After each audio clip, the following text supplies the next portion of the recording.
మెదక్ జిల్లా రామాయంపేట పట్టణంలో గల్లీలో రోడ్లు లేక రోడ్లపైన వెళ్లాలంటే నడవలేని పరిస్థితి. రోడ్డు ఎక్కడంటే అక్కడ కంకర లేచి ఉంది. నడవలేకుండా ఉండటంతో ఇబ్బంది పడుతున్న రామాయంపేట పట్టణ వాసులు బైపాస్ నుండి ఊర్లోకి రావాలంటే లైట్లు వెలగటం లేదు. స్థానికులు ఆవేదన వ్యక్తం చేస్తున్నారు. దీన్ని స్పందించి మున్సిపల్ అధికారులు లైట్లు వేయాలని కోరుకుంటున్నారు. స్థానిక ప్రజలు రోడ్లు సరిగా లేకపోవడంతో ఇబ్బంది పడుతున్నారు. స్థానికులు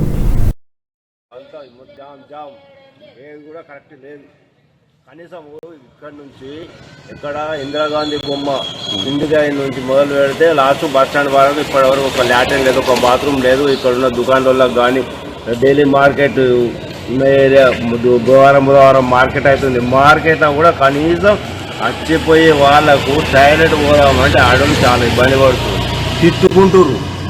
ఇంత పెద్ద ఊరు, ఇంత పెద్ద మార్కెట్ ఉంది. మార్కెట్లో కూడా ఇంత సౌలభ్యత లేదు. ఒక్కొక్కరు డబ్బులు వసూలు చేస్తున్నారు.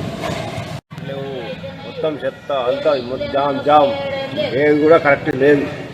కనీసం ఇక్కడ నుంచి ఇక్కడ ఇందిరాగాంధీ బొమ్మ ఇండిగాయ నుంచి మొదలు పెడితే లాస్ట్ బస్ స్టాండ్ వరకు ఇప్పటి వరకు ఒక లాట్రిన్ లేదు, ఒక బాత్రూమ్ లేదు. ఇక్కడ ఉన్న దుకాణాలకు కానీ డైలీ మార్కెట్ ఉన్న ఏరియా బుధవారం మార్కెట్ అవుతుంది. మార్కెట్లో కూడా కనీసం వచ్చిపోయే వాళ్ళకు టాయిలెట్ పోదామంటే ఆడడం చాలా ఇబ్బంది పడుతుంది, తిట్టుకుంటురు. ఇంత పెద్ద ఊరు, ఇంత పెద్ద మార్కెట్ ఉంది. మార్కెట్లో కూడా ఇంత సౌలభ్యత లేదు. ఒక్కొక్కరు డబ్బులు వసూలు చేస్తున్నారు.